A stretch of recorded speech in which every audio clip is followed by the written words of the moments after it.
in some ways kind of mind blowing to think about that colicin resistance. I'm sure there's some listeners wondering even how that does move. So initially the thought is, well, corn and soybean meal we raise here in the United States.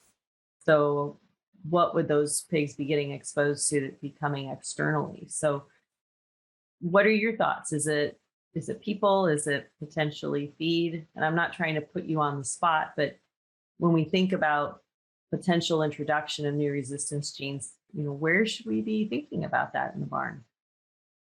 Well, I wish I had the complete answer to that, but I think the things you mentioned are definitely contributing components, right? It was really a bit of an eye-opening experience in the pig world when we started investigating just exactly where a lot of our inputs originate when we were worried about PED and trying to work on that particular problem, which obviously we still are. But it sort of forced us to pause and go, okay, so now where do all these things come from? And there'd been a dramatic shift to a globalization in supply and a consolidation to a smaller number of producers for almost every element, especially in feed, but everything, on the farm, from technology to ventilation controllers to AI rods, all those are impacted by that trend.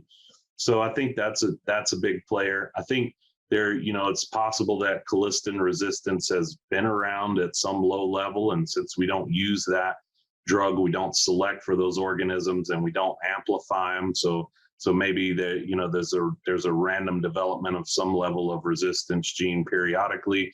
We don't select for it, so it doesn't become amplified because we don't use the drug, and maybe it's always been here to some degree. And really that's the two extremes, and the truth is somewhere in the middle. And I think there's a lot of work to be done to kind of sort that out.